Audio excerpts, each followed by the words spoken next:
The majority of us have believed for a really long time that Stonehenge, one of the most iconic monuments in the world, was an ancient calendar because of its alignment with the summer and winter solstices. But no one could figure out how it really worked. Now, a team of researchers have come out with another study. It turns out that Stonehenge could have functioned like the solar calendar. It's a similar principle to the solar calendar ancient Egyptians used to have, the one based on a year composed of 365.25 days. Each of the stones from this big mysterious sarsen circle represented one day within a month. Sarsens are what we call these large boulders. It's actually a perpetual calendar, where people could track every winter solstice sunset. That way, those who lived near Stonehenge, which is today Wiltshire, UK, could keep track of the days and months of the year. We all now understand this mysterious calendar system because of this interesting discovery in 2020. The team has identified the source of 50 of the 52 sarsens that make up the iconic stone circle we all know about. They analyzed the chemical composition of these sarsens and traced their origins to the West Woods in Wiltshire, which is about 15 miles away from the monument. Not only did these 50 sarsens come from the same source, but they were also placed in their current position at approximately the same time. They make the outer circle of Stonehenge, together with a horseshoe-shaped inner ring. Near the center of the monument, there are smaller rocks, known as bluestones. The team traced the origins of the bluestones all the way to Wales. They also discovered that the sarsens share a common chemistry, over 99% silica with trace elements. Two sarsens were different from each other and also different from the main cluster. These sarsens were arranged in 3 different formations at Stonehenge. 30 of them formed this huge stone circle that dominates the monument. 4 station stones ended up in a rectangular formation outside the circle, while the rest, located inside the stone circle, were constructed into 5 trilithons. A trilithon is when you have 2 vertical stones with a horizontal lintel at the top. 30, 5, and 4 are pretty interesting numbers in the context of this calendar system. The 30 uprights that are spread around the main sarsen ring could represent days of the month. If you multiply that by 12, you get 360. Add on 5 more, those from the central trilithons, and the result is 365. And to really adjust the calendar to match a solar year, you need to add 1 extra leap day for every 4 years, right?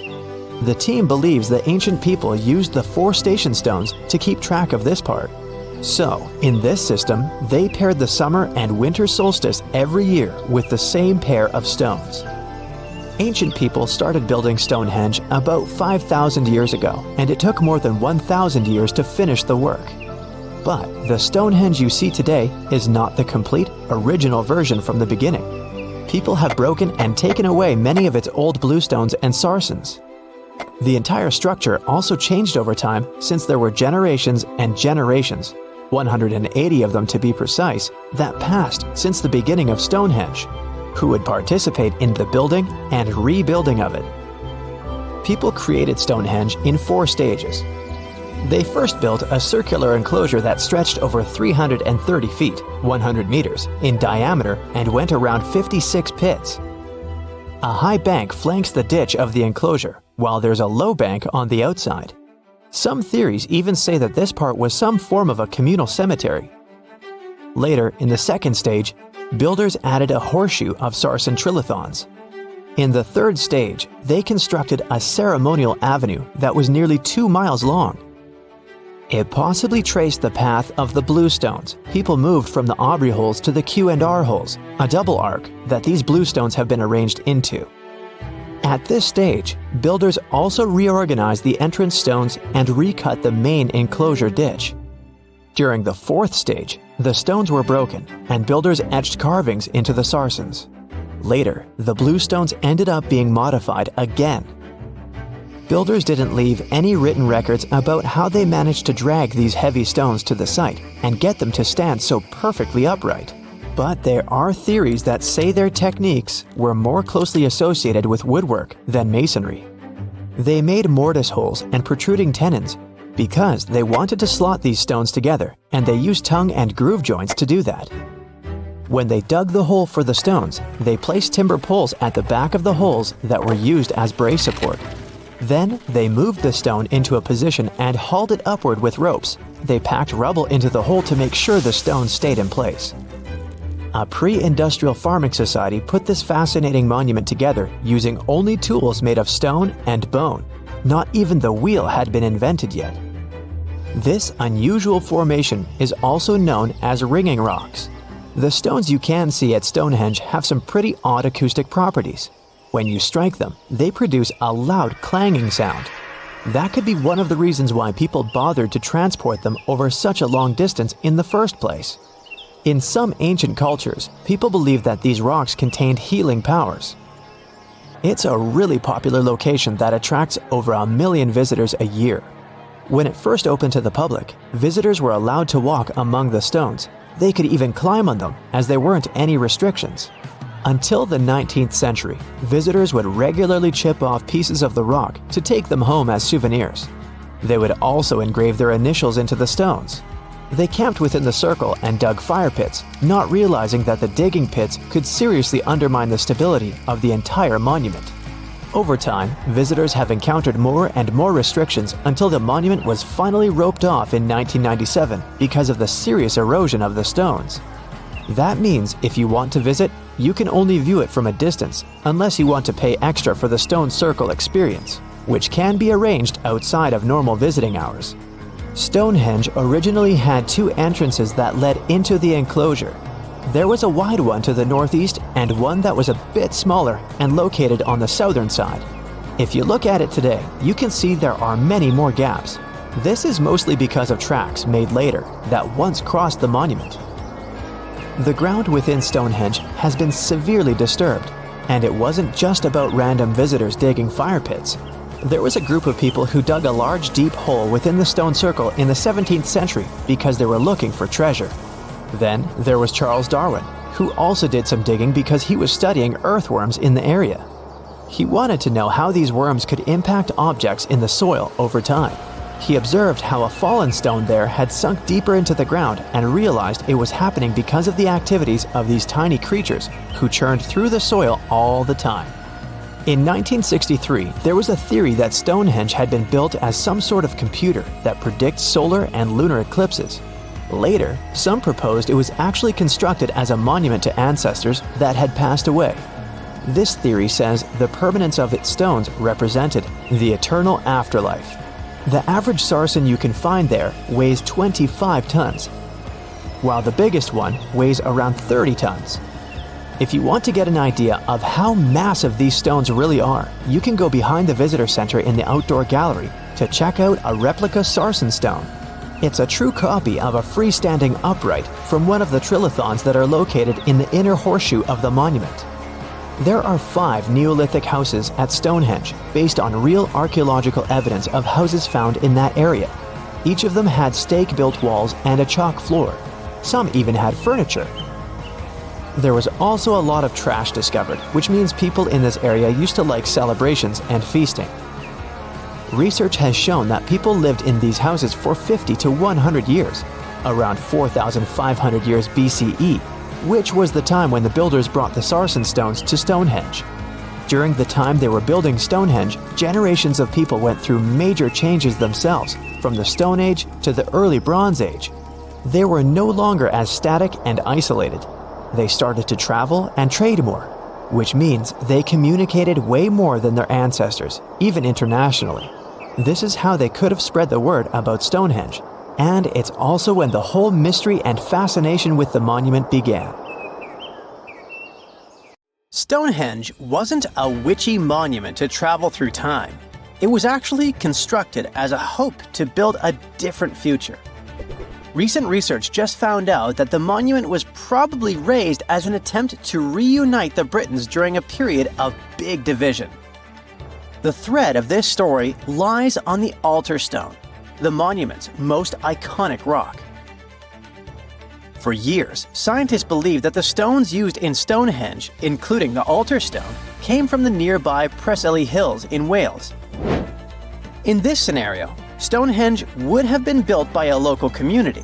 That is, Neolithic people who would have found easy-to-access materials to build a ceremonial mound, a sundial calendar, and a final resting place, all in one. Things changed when another discovery was made. In 2018, leading-edge research pointed that the altar stone actually came from the River Tay region in northeastern Scotland, which is located over 400 miles away from Stonehenge. Scientists found similar rocks as such in Scottish monuments. You see, the altar stone is a recumbent stone, laying on its side. Many of the rocks were found in ceremonial stone circles in Scotland, and they are unique to this region. When this discovery broke through, it got archaeologists thinking. Maybe Stonehenge wasn't just a local project, but a wider collaboration between different tribes and communities across Britain. To understand this, we need to rewind to around 3000 BCE. That's when Britain still wasn't a unified country per se. Rather, it was a patchwork of tribes such as those coming from southern or eastern Europe, each with their own customs and beliefs. As an island, Britain's population changed many times. Britain was mainly composed of farmers who descended from people from the Middle East and arrived on the land around 6,000 years ago. This group thrived in the area until 2500 BCE, when another group coming from the regions of the Netherlands and Germany started to appear. These ones, also known as the Beaker people, were responsible for the large population turnover that Britain experienced during the Neolithic period and the years that followed. The Beakers were called so because of a specific type of pottery they used to make and bury their loved ones with after their passing. It's possible that the original dwellers of the land didn't like it that their land was being repopulated. And what researchers suggest is that Stonehenge was this attempt to reunite the original Neolithic farmer population and regain some type of identity control over their land. They would have invested a lot of time and energy in bringing the altar stone all the way down from Scotland, without the help of wheel technology, for example. You see, the wheel had already been invented in Lower Mesopotamia, but since there was no Wi-Fi at the time, the Brits weren't aware of this technology until much later on. This whole territorial crisis could have driven locals to use their resources to move the altar stone to Salisbury Plain in England, in order to reunify the land. You see, Stonehenge wasn't built in one go. Its history dates to around 3000 BCE. That's when the monument was just a circular ditch and bank known as a henge. Inside, they placed wooden posts and possibly totem-like carvings. This version of Stonehenge wasn't about rocks yet. It was more of a ritualistic place and possibly a final resting place. They found several cremation pits from this period, making it the oldest resting place in all of Britain. It was only around 2600 BCE that the blue stones came around. The naming might be a bit misleading since they're not literally blue rocks. They have a bluish tinge to them when they're freshly broken, hence the name.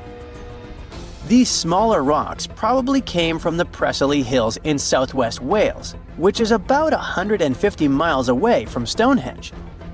Some researchers say that the ancient ones believed that blue stones had healing qualities. So we can maybe guess why they went through all of the trouble to move them from Wales to Salisbury Plains, huh?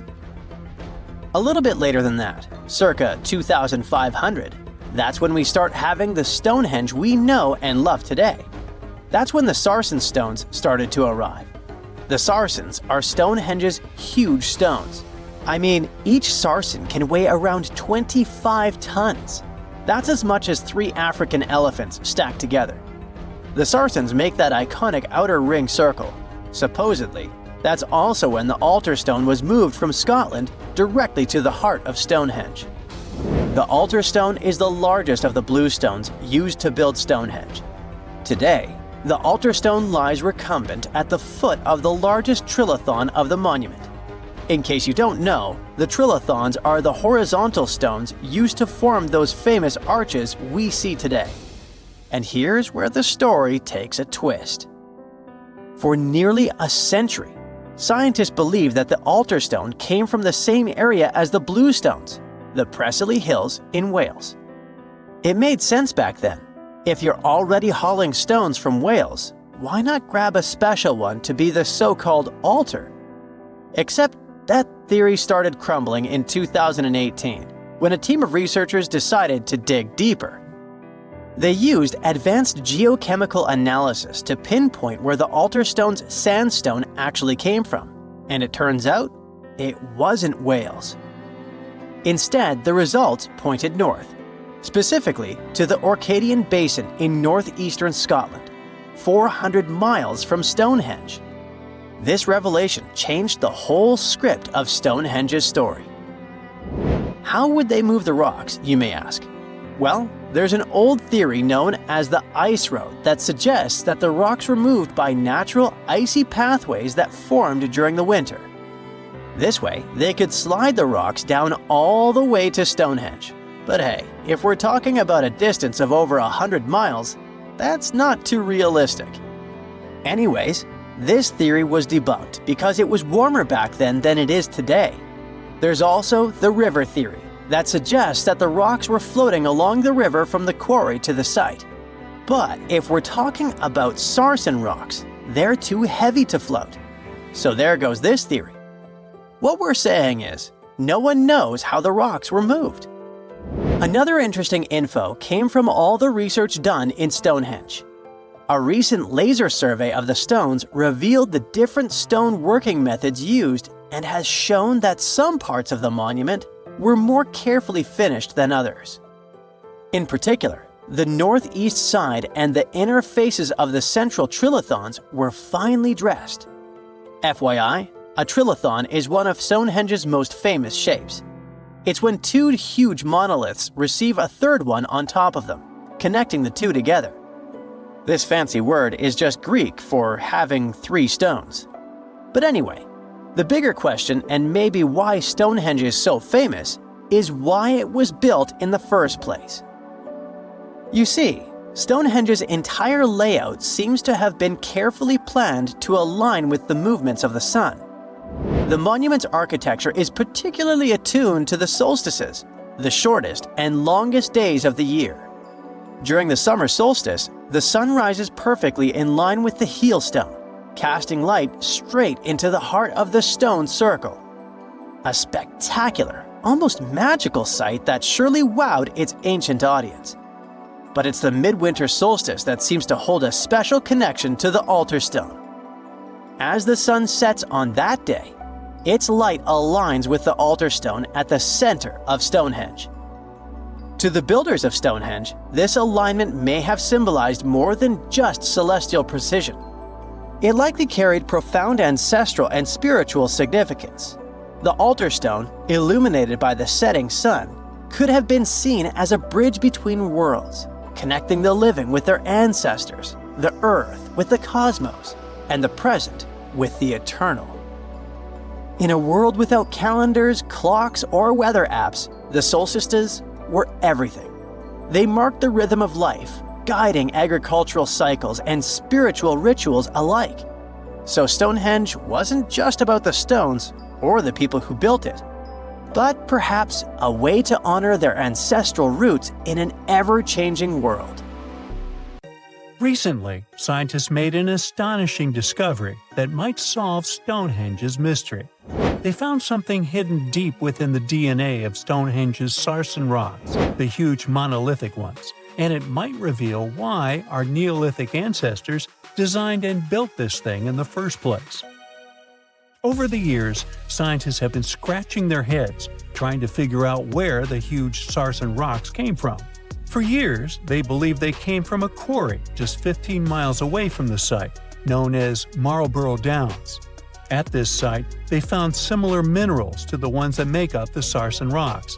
But it turned out there was more to this story than they thought. The understanding of how Stonehenge was built is always changing. Scientists need to really travel back in time to uncover its mysteries. Where did the rocks come from? How were they carried? Why was the site built? You see, the Stonehenge site, located at Salisbury Plain in England, is made up of two main types of stone. There are the super heavy sarsens and the lighter and smaller bluestones. The sarsens each weigh about 25 tons. That's as much as 3 African elephants stacked together. The heaviest sarsen stone, called the heel stone, weighs 30 tons all by itself. Together, the sarsens make that iconic outer ring circle. Inside that circle, that's where you'll find the bluestones. The naming might seem a bit misleading since they're not really blue. They have a bluish tinge to them when they are freshly broken, hence the name. These smaller rocks probably came from the Preseli Hills in southwest Wales, which is about 150 miles away from Stonehenge. They're a bit lighter than the sarsens, but still pretty heavy. The altar stone, which is classified as a bluestone, is the heaviest one, weighing around 6 tons. Its original location still isn't known for sure. To figure out where a rock came from, scientists first have to study their composition. This is like checking the rock's DNA. Then they cross-reference the structure of the rock with minerals in the soil to see if it's a match. Most of the sarsens we see around southern England are actually made of a type of sandstone known as silcrete. Think of silcrete as sand that's been hardened by underground water processes over millions of years. This process mostly happened during a period called the Paleogene, about 65 to 23 million years ago. These sarsen rocks didn't form in one big slab, but in patches, like nature leaving little rock gardens all over the place. Scientists reason the sarsens spread out randomly, forming in isolated pockets. Over time, many were buried under layers of clay and chalk, which helped preserve them. When ancient builders were on the lookout for materials, these sarsens must have looked perfect for something impressive like Stonehenge. Actually, sarsens have been used in everything, from Roman villas to medieval churches, and even in things like road curbs and old field walls. One could say these rocks were the it material for ancient builders, and continue to be popular even into more modern times. This fact made scientists start wondering that maybe not all sarsen stones that were used to build Stonehenge came from the same place. They've identified sarsen sites all over the UK, in places such as Oxfordshire and Kent. After hundreds of years of studying the sarsens, geologists finally had the right type of technology to determine the origin of the stones. Now, I wish I could tell you that it was some undisclosed location very far away from the site. But, as it turned out, the sarsens were originally from Westwoods, the forest near Stonehenge. A new factor came into play when excavations uncovered empty stone holes, showing that at least 6 bluestone pillars were removed from a Preseli Hills site called Wan Main in prehistory. They had a stone circle over there, and it's believed that some of Stonehenge's rocks were recycled rocks from this more ancient circle. If this is true, it might be that Stonehenge is part of a much larger landscape of ancient sites. If this is the case, then Stonehenge is just the cherry on top of a much larger scale project.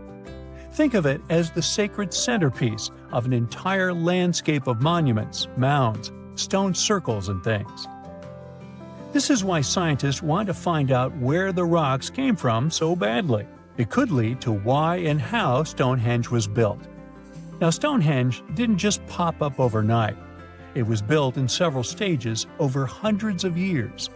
It's likely that it wasn't a single unified vision, but more like a big community project that evolved over time. With each generation, the builders brought in their own ideas, creating a stone structure that would last for ages. The first stage was around 3100 BCE. That's when people dug out a circular ditch and likely set up some bluestones as sort of a starter ring. Later, they added the sarsens and even topped some of them with horizontal stones to form those famous arches you see today, also known as the trilithons. These ancient builders had some challenges on their hands. How would they move the rocks? There's an old theory known as the ice road, that suggests that the rocks were moved by natural icy pathways that formed during the winter. This way, they could slide the rocks down all the way to Stonehenge.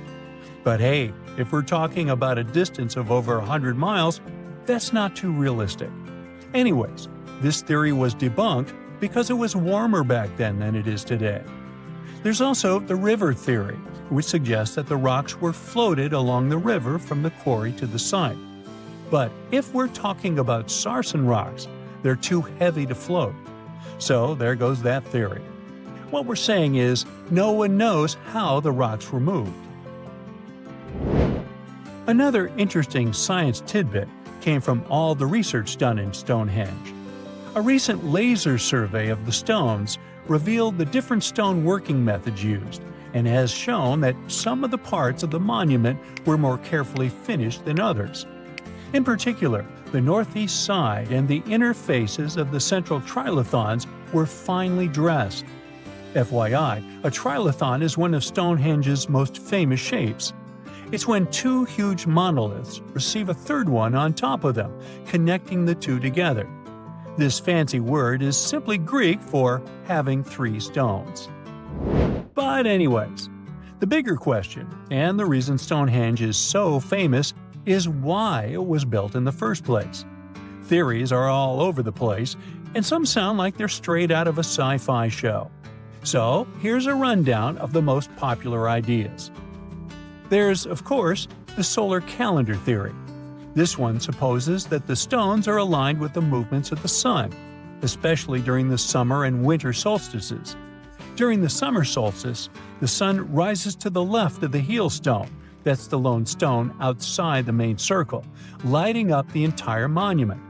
Some say it's the ancient version of a calendar, marking the year's longest and shortest days. Some archaeologists think Stonehenge might have been an ancient healing center. Pieces of bluestone have been found chipped away, possibly by people who believed they had healing powers.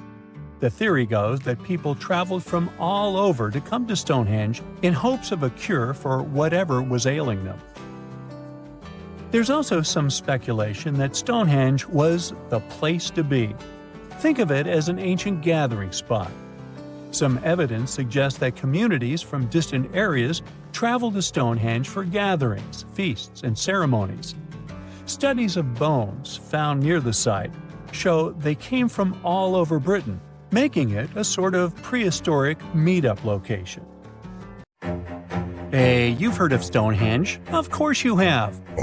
Big rocks mysteriously mounted in circles on a plain in England by, somebody. But what if England's Stonehenge is only a replica of another monument, and its builders just crossed the Atlantic and copied what someone had already done elsewhere? Well, it turns out researchers found another Stonehenge underneath the waters of Lake Michigan. This lake is a hotspot for woo-woo unexplained things. A bunch of disappearances, plane crashes, and now this. An ancient underwater monument that looks strangely enough like Stonehenge. We couldn't help ourselves and needed to dive deep into the story. A ring of massive stones, arranged in a way that felt all too familiar. They saw two circles, an outer one and an inner one, sitting 40 feet below the surface. But this wasn't just a random pile of rocks. These stones had been placed there, purposefully, by human hands. And by doing some further research, they discovered that they were staring at a structure that's over 9,000 years old. Think about it. This Stonehenge beneath Lake Michigan predates the pyramids. It predates Stonehenge itself by about 4,000 years. All of this information was enough to startle scientists at Northwestern Michigan University. But that was before they found this out. One of the stones had a carving, a faint but clear petroglyph of a mastodon. Mastodons kind of look like the ancestors to our modern-day elephants, but they have been extinct on planet Earth since 10,000 years ago. So, whoever built this underwater Stonehenge needed to be alive at the same time these creatures roamed our planet. This discovery raised many questions among scientists. I mean, why on earth would they go through all this trouble to lay rocks at the bottom of a lake? Well, first things first. Scientists believe that Lake Michigan had much less water back then than it does now. Second, it could have something to do with ancestral practices of First Nation people. There's one theory from a professor of the University of Michigan. He suggested that the stones formed a kind of prehistoric hunting trap. He believes that early hunters used the circular formation as a drive lane to herd large animals like the mastodons from the rock carvings we were just talking about. Once they got these huge animals into a tighter circle, they could be more easily hunted. But not everyone's convinced by this theory. Some believe the circle probably had a deeper spiritual purpose. According to local Native American tribes, like the Anishinaabe, stones are more than just rocks. They're living beings. They hold spiritual energy and represent a connection to the earth and all living creatures. An elder from the Anishinaabe community even suggested that these stones are sacred, placed there by their ancestors to honor the land and its creatures.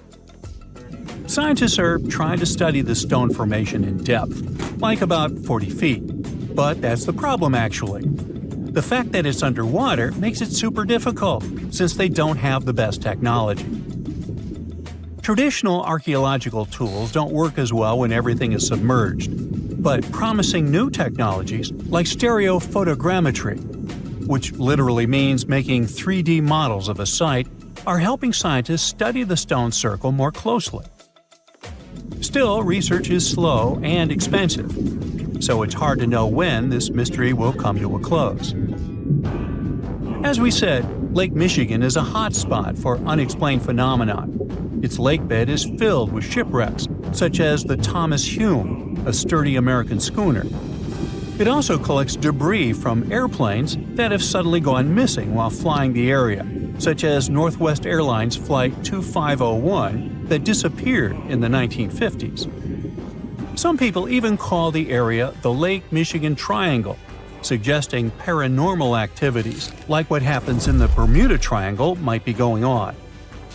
The lake spans over 22,000 square miles, which means it's almost two-thirds the size of the country of Ireland.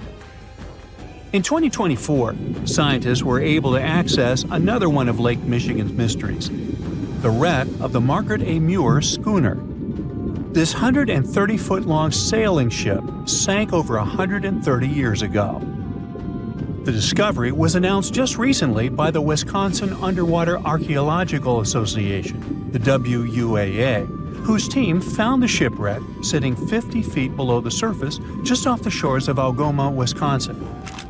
Built in 1872, the Margaret A. Muir was a three-masted schooner built to carry heavy cargo across the Great Lakes. Her final voyage started out as a routine trip. Loaded with bulk salt, the ship left Bay City, Michigan, heading for South Chicago, Illinois. But on September 30th, 1893, things took a bad turn. Just as the Muir approached the town of Annapolis, now known as Algoma, a sudden storm hit. The ship began taking on water fast. The captain of the boat ordered his crew to abandon ship, and thankfully, they all made it to shore safely. For more than a century, the wreck sat undisturbed on the lakebed, its location a mystery. But thanks to a combination of historical research and high-resolution sonar, WUAA searchers finally found her in May of last year. The wreck is remarkably well preserved, with parts of the deck and gear still visible. Well, just a few lakes over to the left, researchers uncovered another impressive thing. At the bottom of Lake Mendota, near Madison, Wisconsin, researchers found 11 ancient canoes. They believe the oldest of the canoes dates all the way back to 2500 BCE. Now, if you don't get why that's important, it's because you're thinking with today's head. If in a classic Midwest highway you see a bunch of pickups, then back in the ancient days you see only canoes. They were the main mode of transportation for indigenous cultures. They were used to fish in deep waters, trade goods, and travel long distances. The reason why scientists were so excited with its discovery is because they had never found any proof of what canoes were being used for in this region back then. And to understand the local cultures that inhabited the area during this time period, they needed to have some information on that. This exciting discovery was announced by the Wisconsin Historical Society in May 2024. The first canoe, which they believe is around 1,200 years old, was pulled from the lake in 2021. Then a second one was dug up in 2022. And now divers have found at least 11 more canoes along what would have been an ancient shoreline, long since submerged. One theory is that these canoes were intentionally sunk to keep them from freezing or warping in winter. It's possible people stored them in the same spot for generations. Or maybe this is just a small part of a much bigger settlement. Historians do believe there could be an ancient village hidden under the water of the lake. Divers have already found stone tools, like net sinkers used for fishing, but the village itself hasn't been located yet.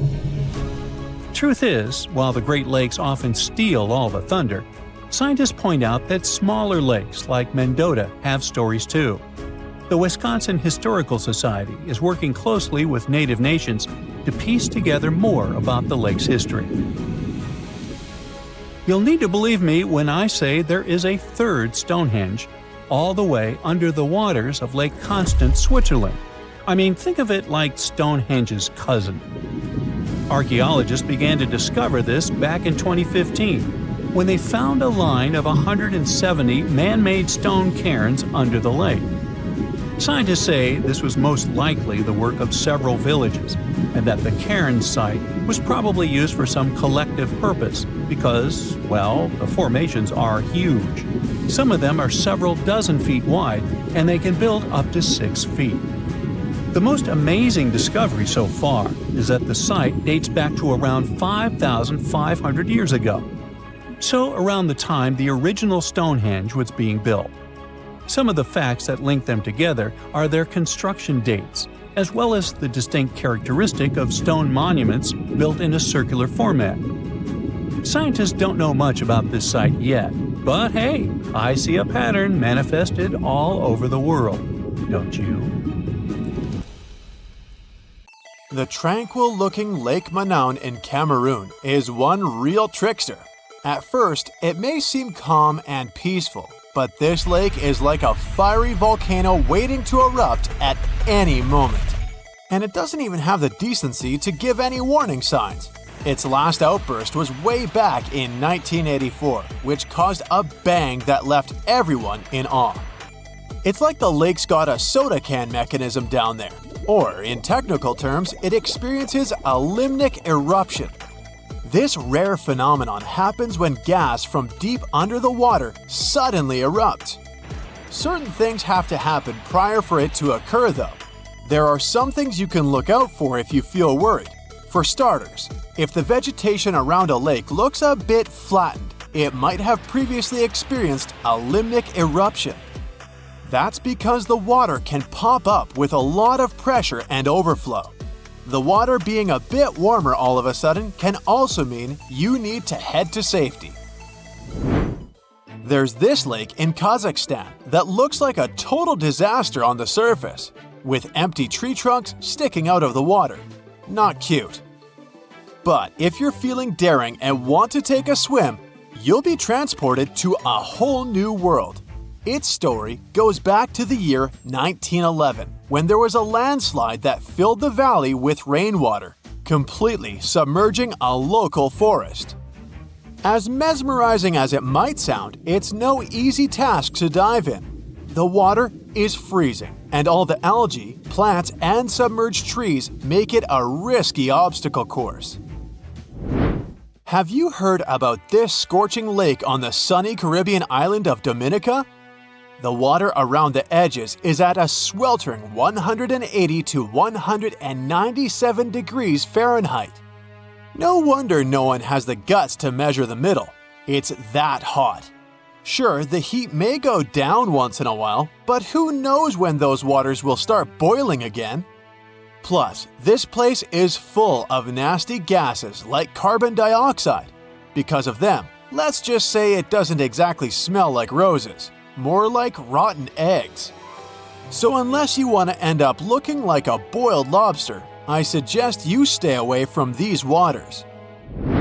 If you're planning a trip to Tanzania, you might want to think twice before diving into Natron Lake. Sure, it's got a beautiful reddish hue, but that's thanks to some bacteria that call this lake home. And don't even get me started on the pH levels. They're so high they might even strip the color off your swimsuit. But hey, at least the flamingos like it there. Those acid-loving birds are living their best lives in a group with 2.5 million of their closest feathered friends. How come these birds manage to thrive there, you might wonder? Well, no predators means no stress, which equals easy breeding. They also love feasting on that fancy bacteria, which makes the water all pink. You may think that Belize's Great Blue Hole is just calling out to you with its stunning blue hues and close proximity to land. But hold your flippers, because there's a catch.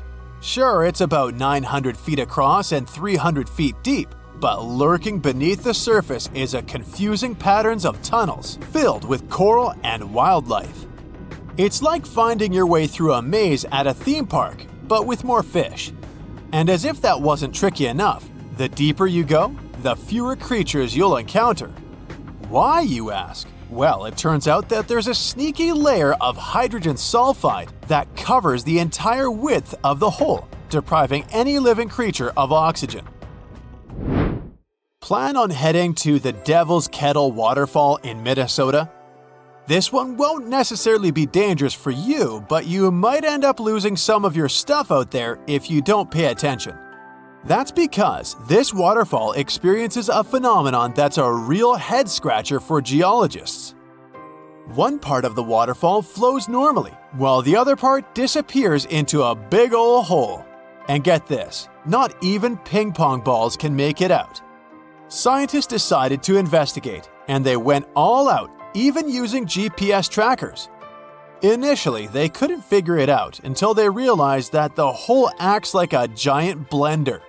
That water is getting spun around so hard, it's basically obliterating everything in its path. They finally measured the water volume and saw that it was still there, so it was supposed to come back out somewhere. The most likely explanation is that the water is probably re-emerging in the stream located beneath the waterfall. You've surely heard of the Bermuda Triangle. I mean, that's old news. But let me tell you about the Pacific's very own watery trap called the Devil's Sea. It's like a game of hide and seek, but with ships. They disappear and we can never find them again. The Kayo Maru No. 5 was on a mission to investigate a volcanic island, but the trip ended up being just one way. Add a dash of detective work to the subject and you'll find out the whole story about the Devil's Sea is more myth and less fact, but it doesn't make it any less interesting. If you're still interested in some mysterious ship disappearance, then Lake Superior is the place you'll want to read about. Even the most skilled scuba divers can't find a single piece of all those lost vessels. The main character of this lake story was a ship called the SS Edmund Fitzgerald, the biggest one to sink in the Great Lakes. To this day, people aren't sure why it sank. So, you're planning a little swim in one of the Great Lakes, huh?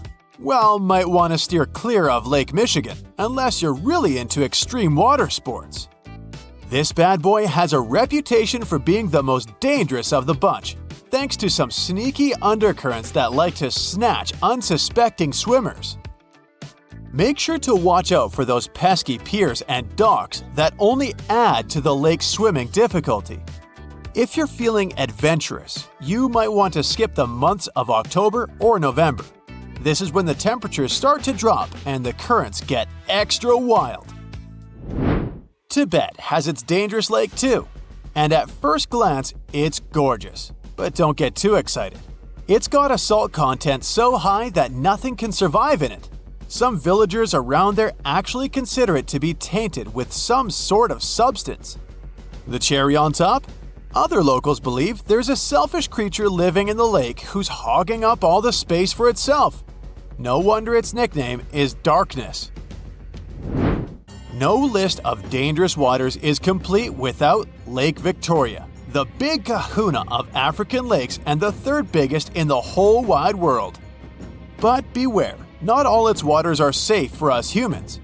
Some regions can be real troublemakers because this lake has its own personal climate. And what does that mean? Mostly that you can't trust the weather here one bit. You could be soaking up some sweet rays one second, and the next you're running from a torrential downpour. Unless you want to be caught swimming in a storm, steer clear of this moody lake. You might have already seen pictures of Lake Hillier.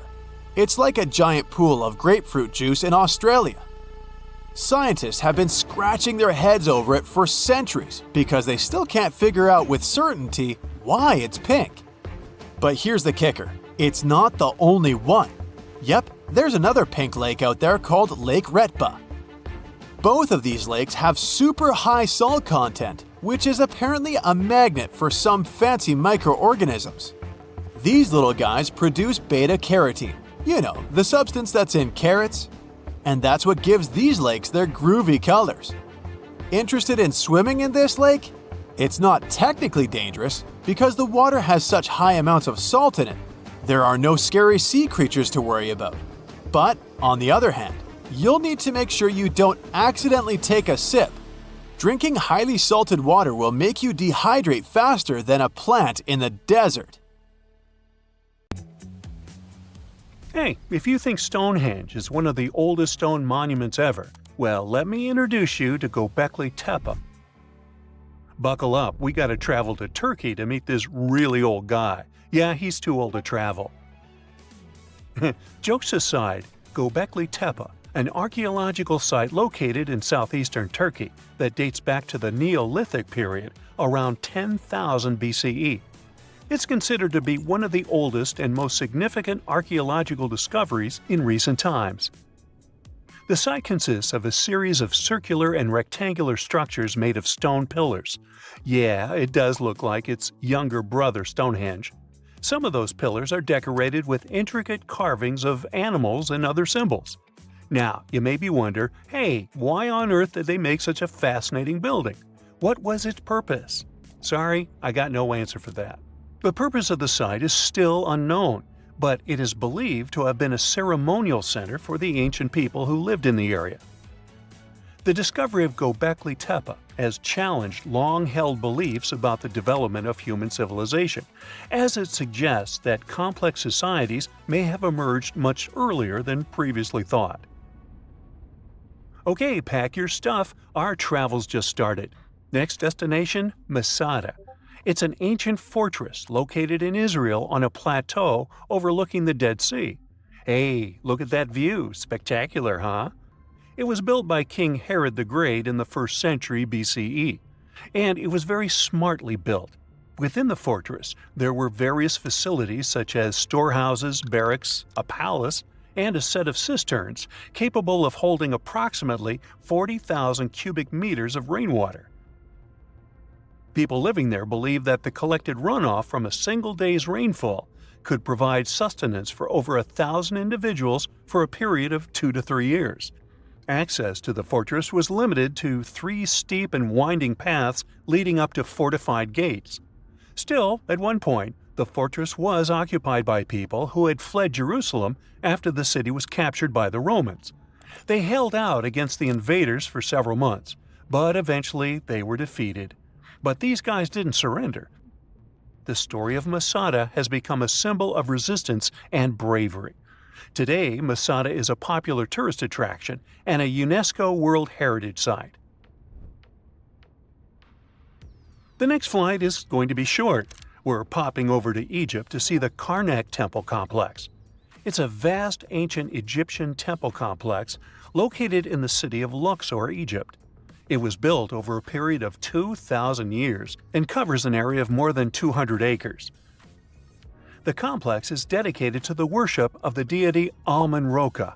Wait a minute, that should be Amun-Ra. and it was one of the most important religious centers in ancient Egypt. The Karnak Temple consists of several temples, chapels, and other buildings, including the Great Temple of Amun, the Temple of Khonsu, and the Temple of Ptah. Ptah! The Great Temple of Amun is the largest and most impressive temple in the complex, with massive columns, statues, and other decorations. One of the most famous features of the Karnak Temple complex is the Avenue of Sphinxes, which is a long avenue lined with Sphinx statues that leads from the entrance of the complex to the Great Temple of Amun. Another notable feature is the Hypostyle Hall, which is a massive hall with 134 columns that are over 70 feet high. The Karnak Temple complex is a popular tourist attraction and a UNESCO World Heritage Site. It's considered one of the most important archaeological sites in Egypt and provides a fascinating glimpse into the religion and culture of ancient Egypt. Hey, we can't hop on the next flight and leave Egypt until we see the Pyramid of Djoser. It has another name, by the way. It's also known as the Step Pyramid. This ancient Egyptian site is located in Saqqara. It was built during the 27th century BCE for the pharaoh Djoser by his architect Imhotep, who is considered one of the most important figures in Egyptian history. People believe this pyramid is the first monumental structure built entirely of stone and is an important example of early Egyptian architecture. The pyramid originally stood at 203 feet tall and was surrounded by a complex of buildings and courtyards.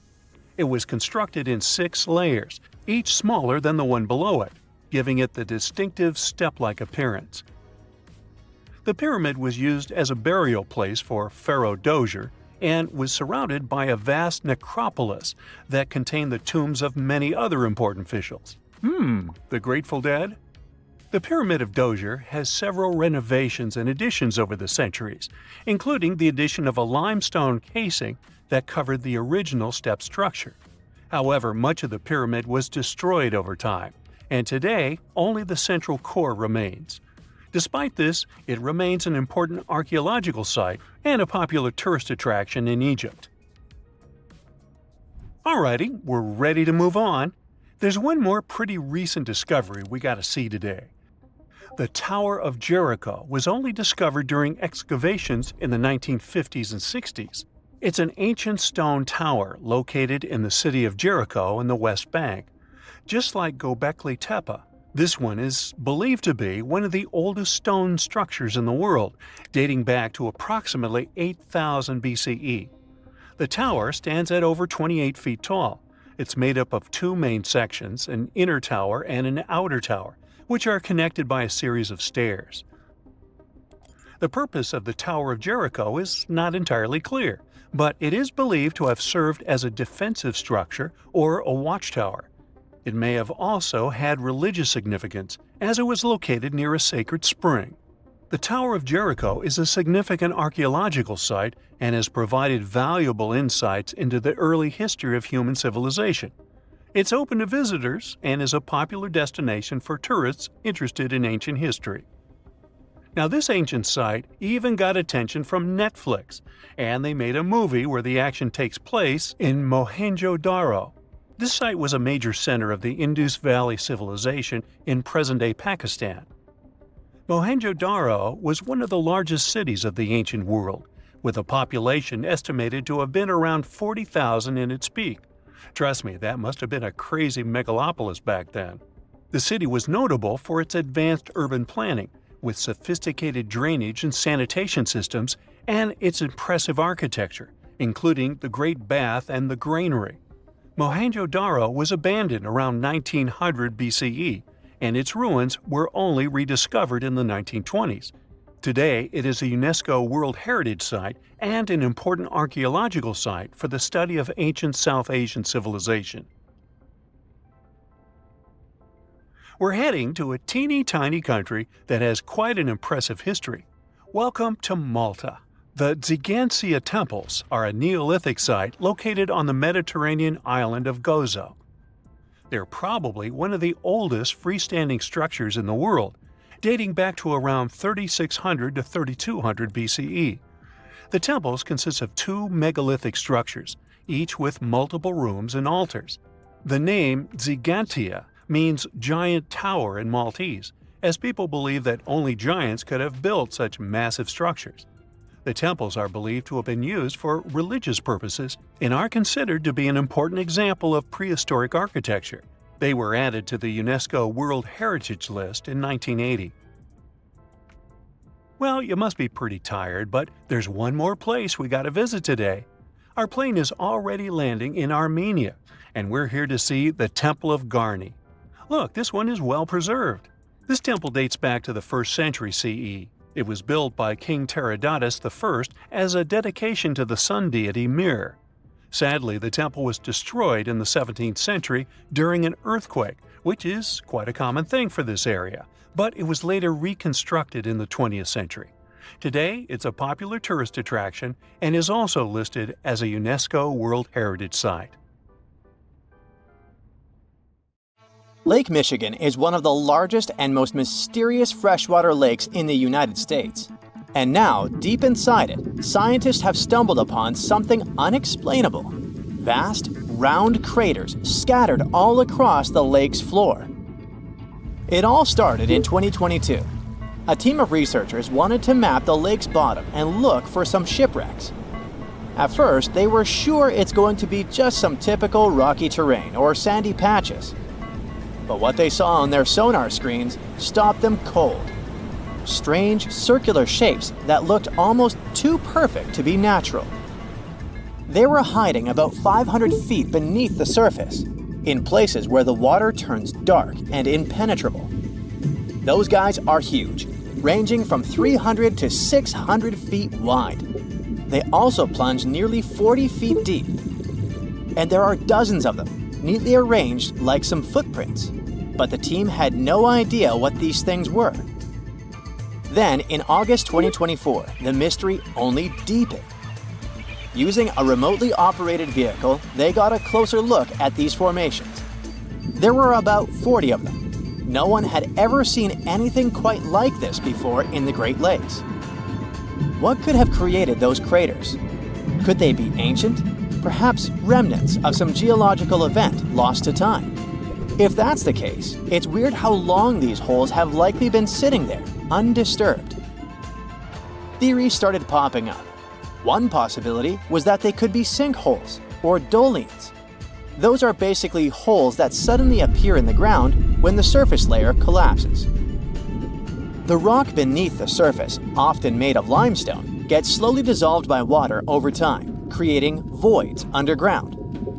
When the surface of those voids can no longer hold its own weight, it caves in, and this forms a hole. Think of it like when you poke a straw through the lid of a drink. Sinkholes can be small dips or huge, spanning up to 2,000 feet. They can happen gradually or all at once. Sometimes they can swallow entire cars or even buildings. And Lake Michigan sits on limestone bedrock. It erodes pretty easily when water flows through it. Sinkholes like these have already been found in Lake Huron, and they look kinda similar. But there are some plot holes, no pun intended, with this theory. For example, it's wild how they all would be so huge. It's also weird and pretty rare for sinkholes to occur in a lake bed. They also kinda resemble a straight pattern. They seem to extend generally southward, forming a loose line, which is pretty weird. If these are sinkholes, then they're definitely not playing the usual geological rules. Though it might be some new, unusual process at play beneath the lake's surface that we haven't discovered yet. There's another theory though: glaciers. Glaciers are wild rivers of ice. They covered much of the Earth during the last ice age, and they're incredibly powerful. While they might move slowly, sometimes only a few inches per day, they have such immense weight that they can reshape entire landscapes over thousands of years. Glaciers can grind and scoop the land beneath them. They're basically like colossal bulldozers. Their weight, combined with the slow but steady movement, grounds down everything beneath them: rocks, soil, even bedrock. This can create deep gouges in the Earth's surface, called glacial troughs. During the last ice age, there were lots of glaciers all over the northern US, including the Great Lakes region. If they moved across what is now Lake Michigan, they could have carved out these deep holes. Glaciers often move in a pretty straight path. As they move, they cause terrain to erode, but the resulting erosion varies based on terrain. Sometimes there are places where the bedrock is softer or fractured, and these places are more easily carved and crushed by the glacier. That could explain why some holes could be bigger and deeper than others. Harder bedrock is less affected. But usually this leads to rounded, crescent-shaped depressions known as chatter marks. Those marks are more like grooves rather than circular, big craters like those in Lake Michigan. Once the glaciers melted, the Great Lakes themselves formed. If the craters were formed by them, they may have filled with water, becoming part of the Michigan Lake. Though this theory is more like a speculation, so we need more evidence. But there's another layer to this mystery. The craters are not just curious geological formations. They actually may hold valuable clues about early life on Earth. Parts of Lake Michigan, especially dark ones, are relatively low in oxygen. It's like a lighter version of deep ocean environments that often have very little of this element. For example, hydrothermal vents deep in the ocean, underwater openings in the Earth's crust with some hot, mineral-rich water that are often very low in oxygen. But some organisms love places like these. For example, opossum shrimp. Teeny tiny shrimp-like creatures that love cold, deep waters. They get their name because they have a pouch to carry their young until they're ready to be on their own, like an opossum. Or deep-water sculpin fish, small bottom-dwelling fish that also enjoys cold lakes. They're well adapted to living in dark waters and usually stay close to the lake bed. And weird organisms like invasive quagga mussels, which kinda look like shells. These are small freshwater mussels that have spread there to the Great Lakes. They attach themselves to hard surfaces and can cause problems for ecosystems by competing with native species for food and space. All these guys could be in Lake Michigan, and even more. There might be microbes or even bacteria that are specially adapted to these harsh conditions, just like it was in Lake Huron. There's only a handful of creatures that could survive deep within these craters, and studying them could give us insight into how life once flourished in Earth's ancient, oxygen-poor oceans. That's because it's in places similar to these, where some of the earliest life forms thrived. Early Earth had an atmosphere with little oxygen, although it was much more hot and ancient microbes adapted to this. The Great Lakes, especially Lake Michigan, have always had a bit of a ghostly reputation. Like even this mission was organized to study the shipwrecks. There were about 6,000 of them in the Great Lakes. Many of these wrecks are still sitting on the lake beds, preserved by the cold, fresh waters. And shipwrecks aren't the only strange things tied to the Great Lakes. Over the years, there have been stories of unexplained disappearances. Boats and even planes have vanished without a trace. The lakes, often calm on the surface, can suddenly turn dangerous with unpredictable storms and massive waves, leading to these mysterious events. Not even mentioning all the creepy stuff people notice there over the centuries, such as ghostly lights above water or bizarre weather patterns like eerie, sudden fogs that seem to appear out of nowhere. In 2007, they even discovered some prehistoric structure that looks like Stonehenge there. Well, it was way smaller, but still. It lay about 40 feet below the surface in the heart of Grand Traverse Bay, and it's speculated to be about 9,000 years old, way older than Stonehenge. Looks like this is a print of those who lived in the area thousands of years ago. These massive stones are arranged in a careful, winding pattern stretching over a mile. They range in size from basketballs to compact cars. But one, in particular, stands out.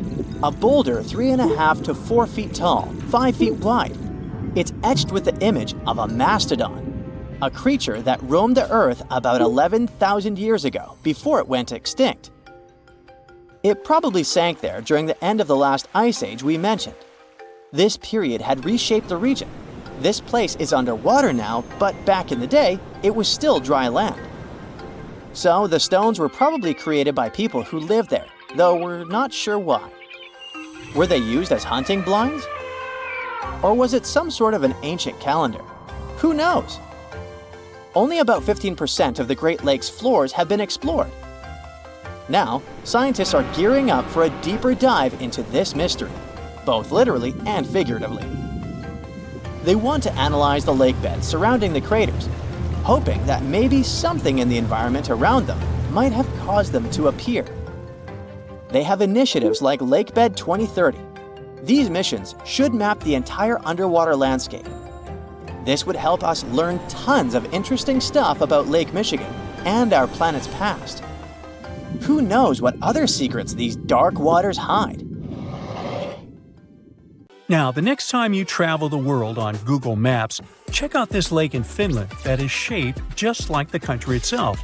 This lake was modified by humans in the north of the country and is an exact model of the country on a 1 to 10,000 scale. In the 1980s, Arctic tourism and skiing above the Arctic Circle was booming. A local company decided to build a hotel and plenty of holiday cabins here.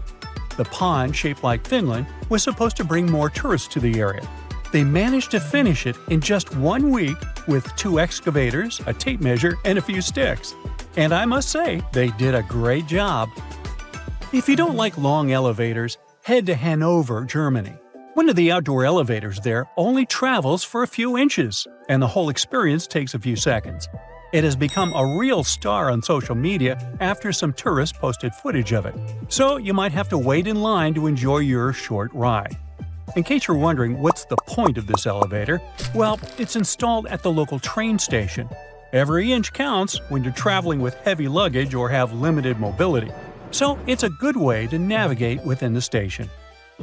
Gummy bear fans, you might want to know that your favorite chewy treat has enough energy in it to start a fire show.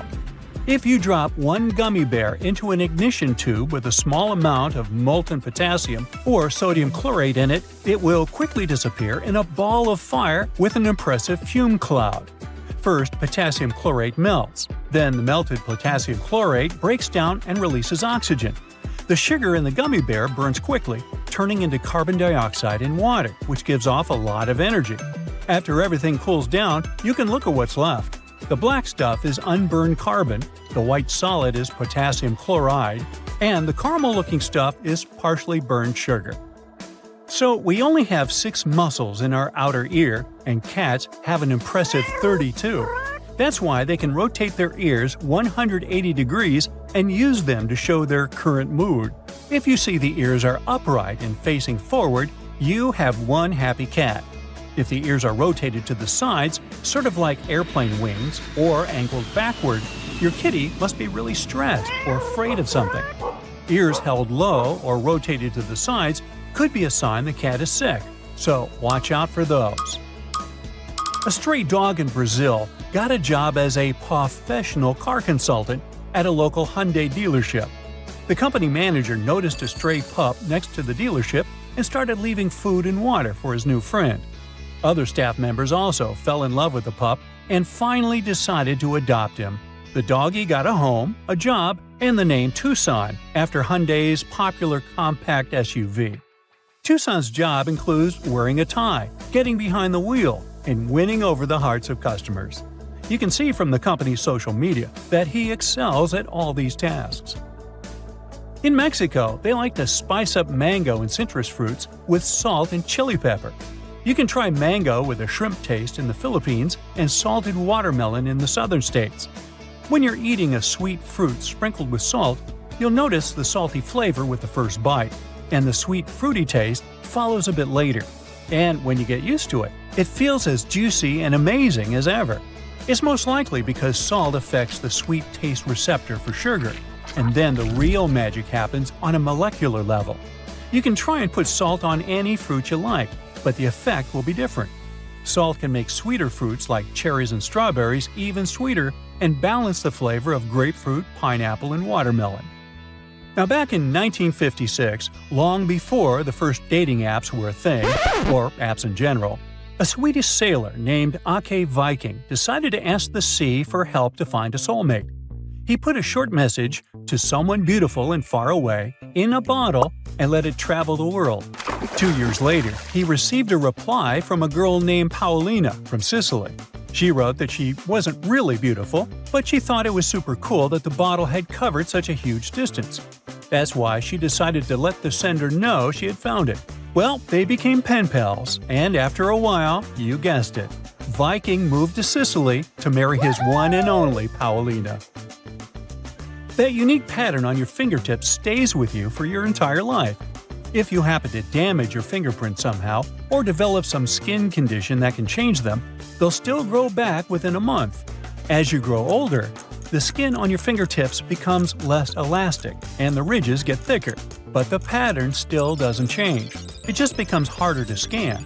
If you work as a bricklayer, though, or have to handle certain chemicals, you might lose some details in your beautiful natural pattern. But no worries, once you stop doing those activities, you'll get your fingertips back. Unless maybe you're a meat cutter. If you still believe in the 5-second rule, there's some bad news for you. When your food hits the floor, it instantly becomes a bacteria magnet. Researchers discovered that moisture, surface type, and contact time all play a role in how badly contaminated your food will get. Food with high moisture levels, like juicy watermelon, are more likely to get in trouble fast. In a different study, researchers swabbed the floors around the University of Illinois in a lab, hall, dormitory, and cafeteria to see how many organisms they could find. Even on dry, sterile surfaces, germs relocated onto cookies and gummy bears in less than 5 seconds.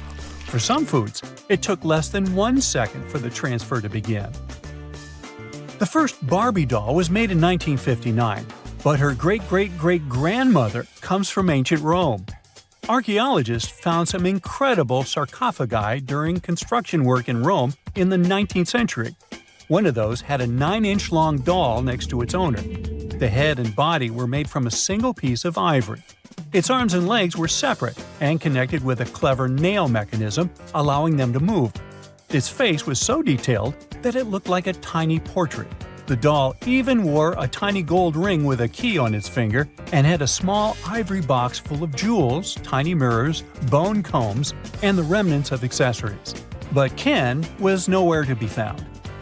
In case you're looking for a new job and you love to cuddle, there might be an opening for you.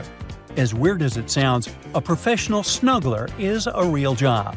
There are several companies that provide cuddling services and look for staff members who are ready to give hugs and snuggles and listen and support people who really need it. Now, anyone can give hugs to others, but you need to be trained in professional cuddling to make money out of it.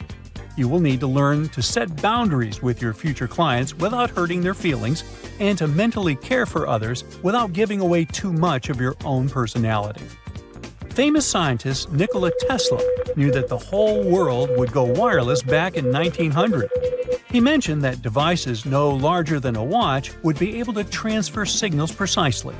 Back then, it was a revolutionary idea the scientist got while conducting experiments at one of his labs.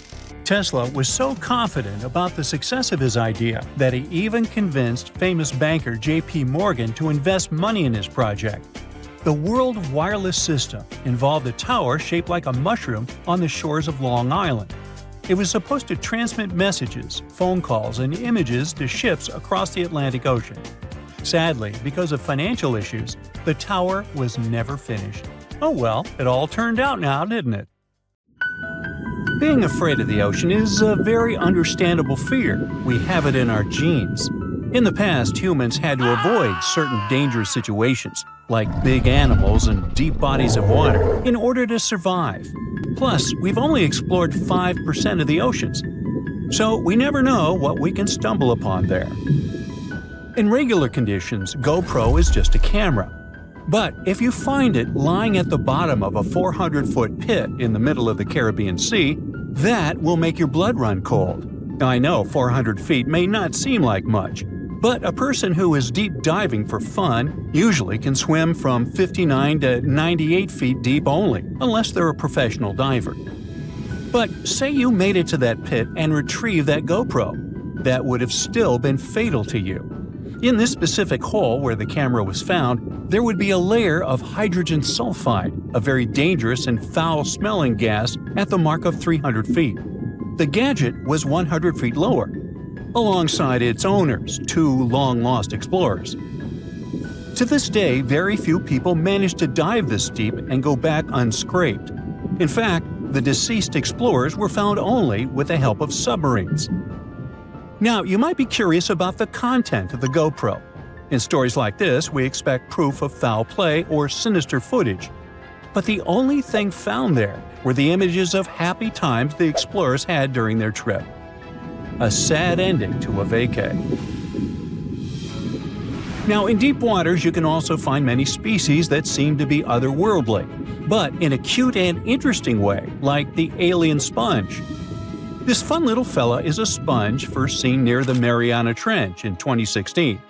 It's actually part of an ecosystem dubbed Forest of the Weird. Okay, this makes it sound a bit creepy. And what adds to the weirdness is the fact that the alien sponge had two little holes that resemble little eyes, so like it's peeking at you. Ah, another fun fact? The skeleton of this type of sponge is made of glass. And if you're afraid of cockroaches, I'll let you take a deep breath here. Ready? Cool. Because on the ocean floor, there are more than 20 different types of giant isopods, beetle lookalikes, that can be as big as 14 inches. Yikes! But fear not, these guys usually roam the ocean floor for food. So, unless you dive 7,000 feet, which we've just seen is not possible, you won't run into them.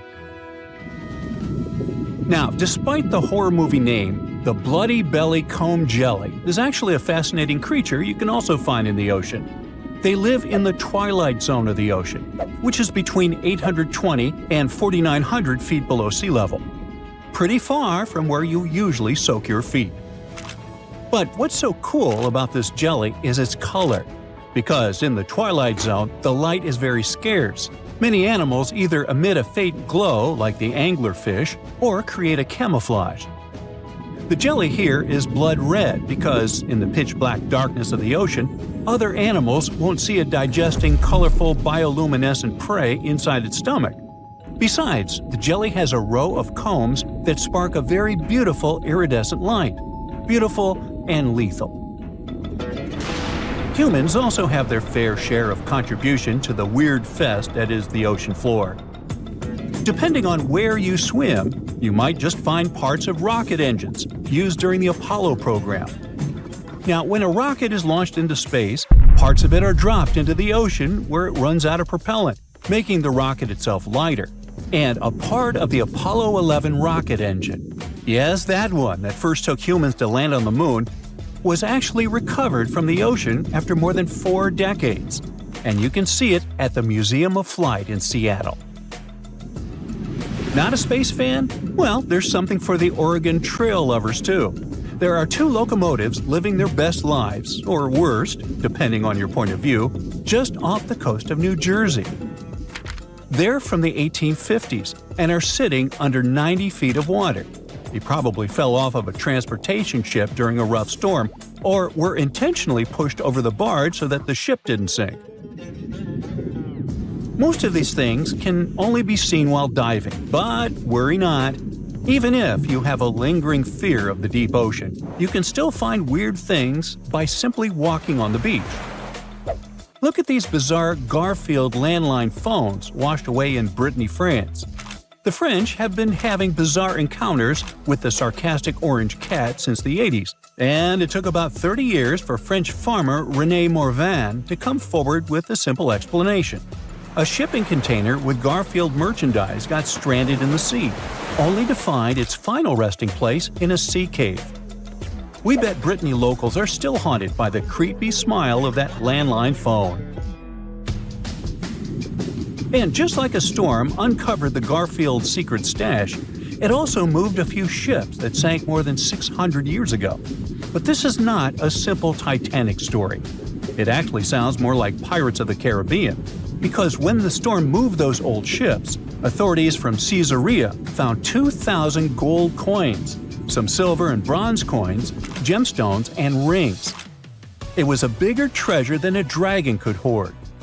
But don't get your hopes up. Even though most of the underwater archaeological zones in this region are open to divers, these treasures are safely tucked away in a museum. Speaking of pirates, and I was, another weird thing you can find chilling in the ocean is the pirate city of Port Royal, Jamaica. In 1692, the city was devastated by an earthquake, followed by a tsunami. A really bad twofer. But the good news is, you can still visit it today, well, scuba diving, that is. This is actually not the only sunken city in the world. There's also Thonis Heracleion in Egypt, which is not at the bottom of the sea per se, but at the mouth of the Nile River. There's also Baiae, a Roman town built atop a supervolcano. Now, you might be thinking Baiae had the same fate as Pompeii, but guess what? The floor actually sank and the town went down with it. So, have you ever heard of underwater crop circles? Back in 1995, divers in Japan spotted perfectly round circles formed in the sand. They were 6 feet in diameter and looked like those crop circles from sci-fi movies.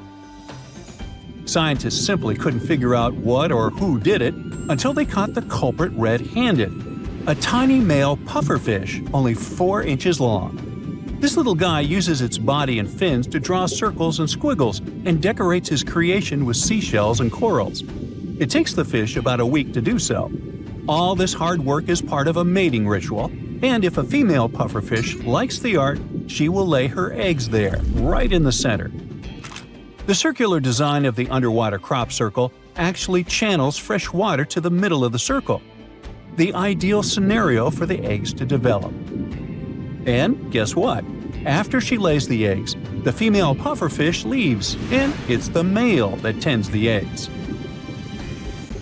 But just in case fishes are not your thing, we can also offer you a cargo of rubber duckies, turtles, beavers, and frogs, 28,000 of them to be exact. These bath toys were traveling from China to the US, but much like our friend Garfield, were caught in a storm in 1992. From the North Pacific, our friendly duckies and beavers made their way to the UK by 2007.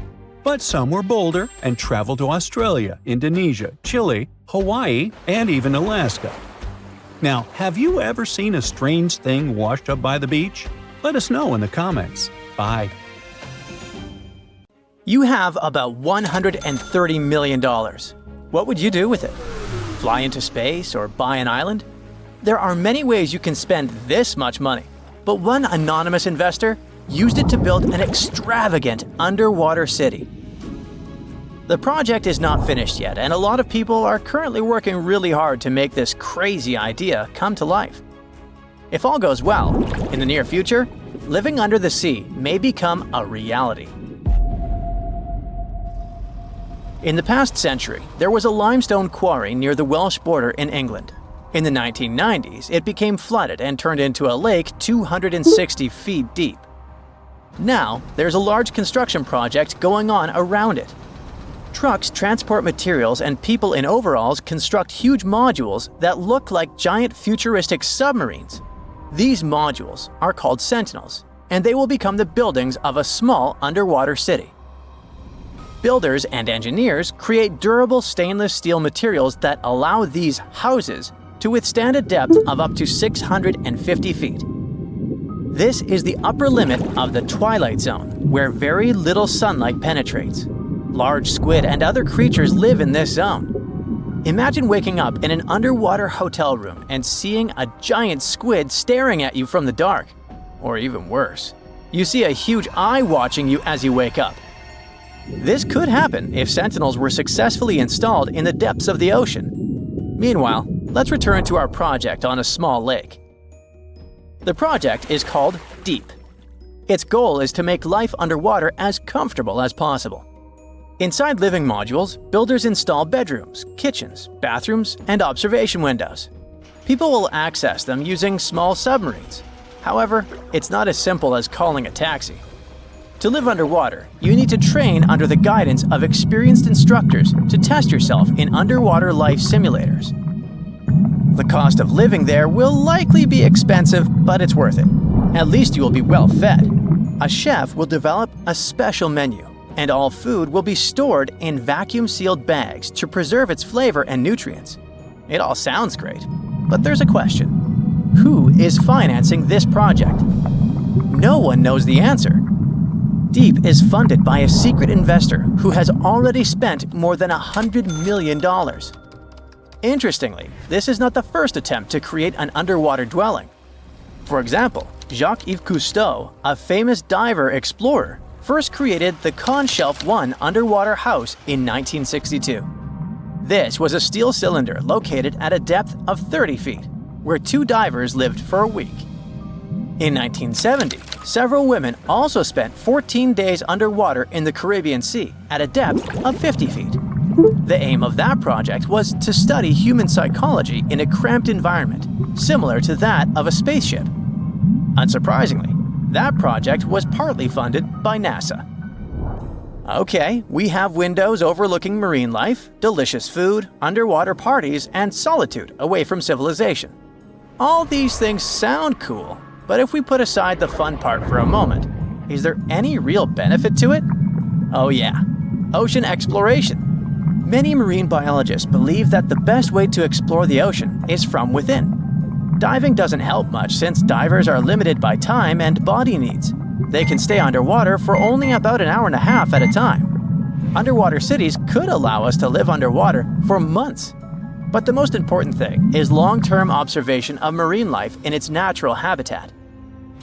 In the mid-1990s, a group of researchers wanted to study the development and nutrition of corals. They brought them to the lab for testing and found out that corals reacted differently to tests in artificial environments than in the ocean. Their behavior in a laboratory setting was different from their behavior in the wild. Underwater cities could also provide work for archaeologists who study the remains of ships that have sunk throughout history. Plus, such cities could help protect us from future disasters. In the event of a catastrophe like an earthquake, tsunami, or volcanic eruption, scientists and engineers could build water-based shelters like the Sub-Biosphere 2 project to provide refuge for people. These circular structures could sink into the ocean and give shelter for up to 50 or 100 people, allowing them to wait out the disaster from a safe distance. Underwater cities could be an excellent solution to overpopulation, but there are some downsides. We already pollute the world's oceans, and what if we literally lived inside them?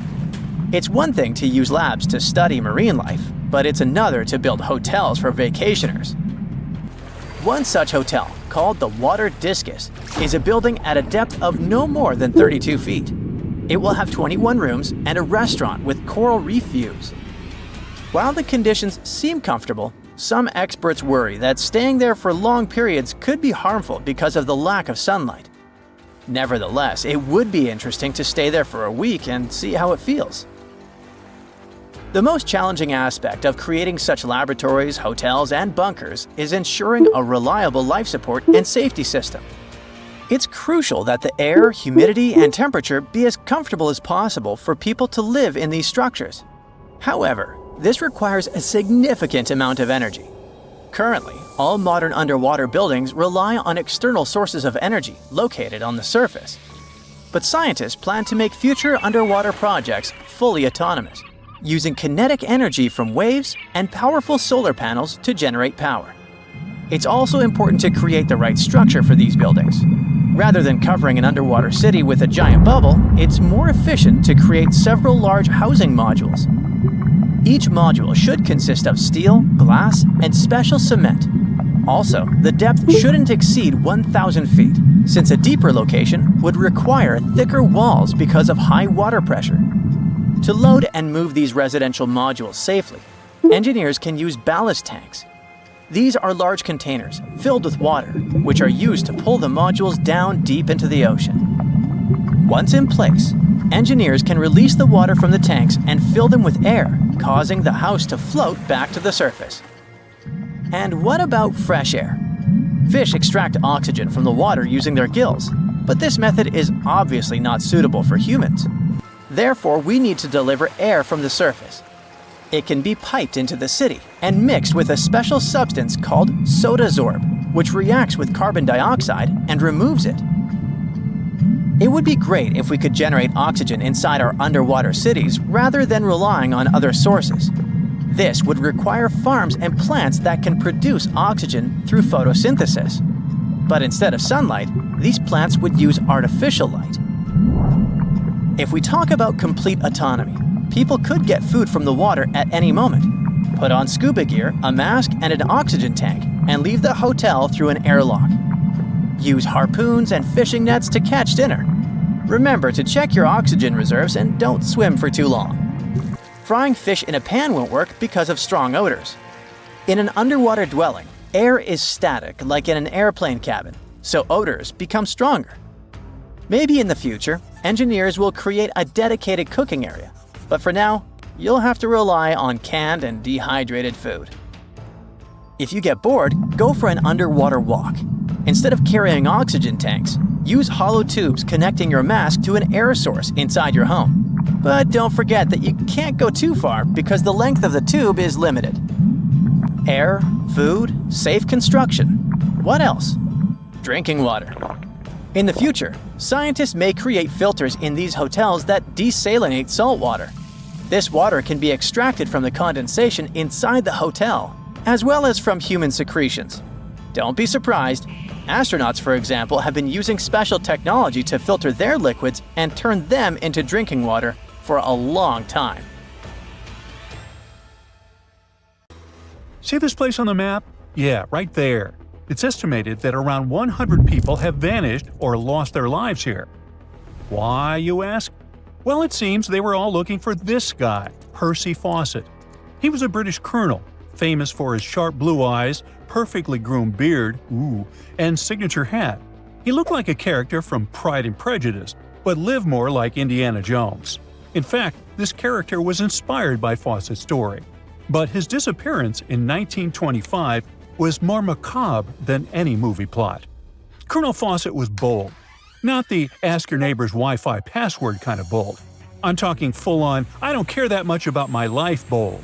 He used to be a soldier in Sri Lanka and even did a secret spy gig in Morocco, but he needed more. So in 1906, Fawcett started exploring parts of Brazil and Bolivia where no one had dared to go before. His mission was to create secret, mind-blowing maps. Okay, that doesn't sound too risky, but trust me, it was. If you want to explore the world nowadays, you just open Google Earth and, well, that's it. No danger, no adrenaline, just maybe one or two creepy street view photos. Ew. But we're talking about the beginning of the 20th century, when satellites, and this weird Google car, didn't exist. Back then, if you wanted to fill in the world map, you actually had to explore the land on foot. So that's how Colonel Fawcett ended up in South America. And he became famous for his expeditions to map out the wild Amazon. He was the first guy to record the locations of waterfalls in that region, for example. But then he got obsessed. Blame it on lack of sleep or whatever sketchy Amazon jungle juice he was sipping, but suddenly he was like, I'll bet there's an ancient advanced city hidden somewhere around here. Spoiler alert, there wasn't. But he was hooked on that idea.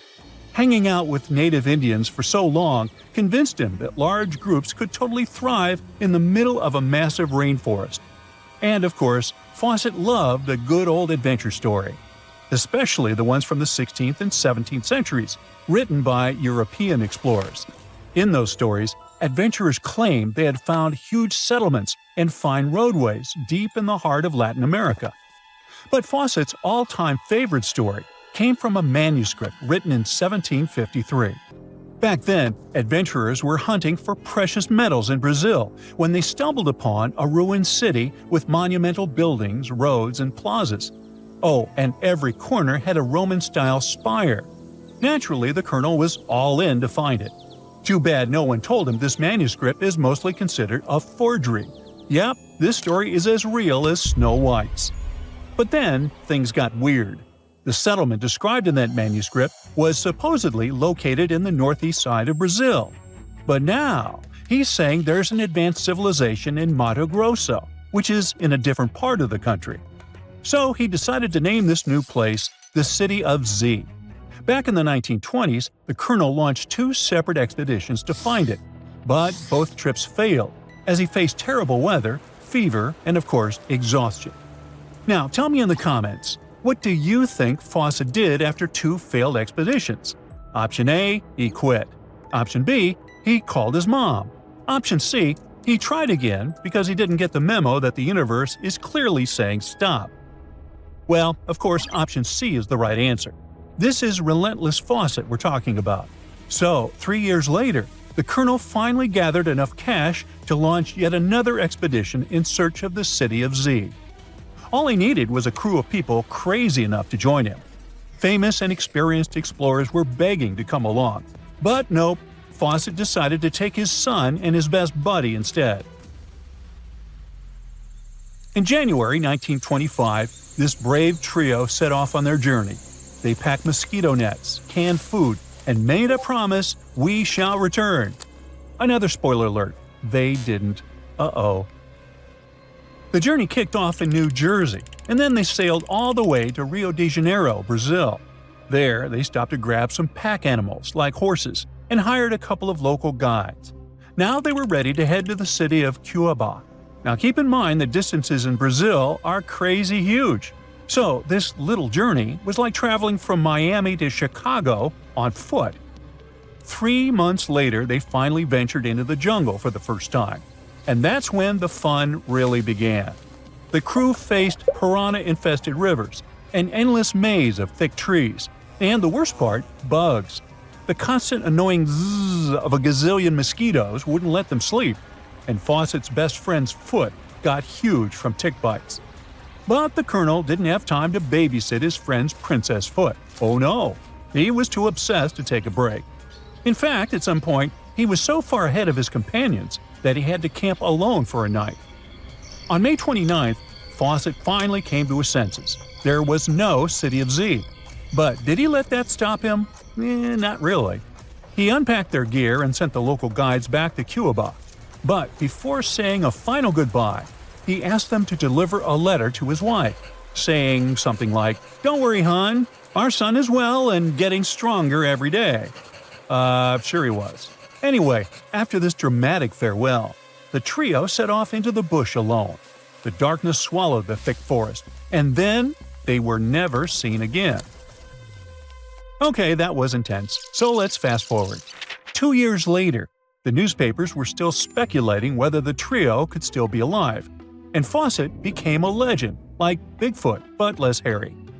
One guy said that the colonel had become one of the locals and was living his happily ever after in the jungle. Another guy said he was held prisoner by the Indians, but no one could confirm any of these sightings. It wasn't until 1928 that the British authorities finally thought better late than never and decided to look for Fawcett and his crew. By that time, they were sure their expedition had perished, but they still needed proof. And after days and days of surviving the jungle's worst nightmares, they found, well, nothing. But in a weird way, this mystery inspired more explorers to look for them. It's estimated that about 100 people have passed away in this process, and a few have followed in the explorers' footsteps by disappearing without a trace. So, what really happened to the expedition? Researchers have pointed their fingers at everything under the sun: parasitic infections, starvation, drowning, jaguar attacks, you name it. Some even say Fawcett dove headfirst into mysticism and started an occult community in the jungle. The Brazilian anthropologist Orlando Vilas-Boas was probably the one who got the closest to solving this case. Back in the 1950s, he was working with the Kalapalo Indians when they suddenly admitted to, getting rid of Fawcett. They even had bones to prove it. But it turns out a forensic analysis showed that the remains didn't belong to the colonel. So we're back to square one, and nobody knows, to this day, whatever the heck happened to them. Fawcett's quest, as we know it today, is based on some pretty questionable sources. But there is a possibility that he wasn't living in Delulu land after all. Recent discoveries suggest that his idea of a sophisticated jungle city wasn't just pure fantasy.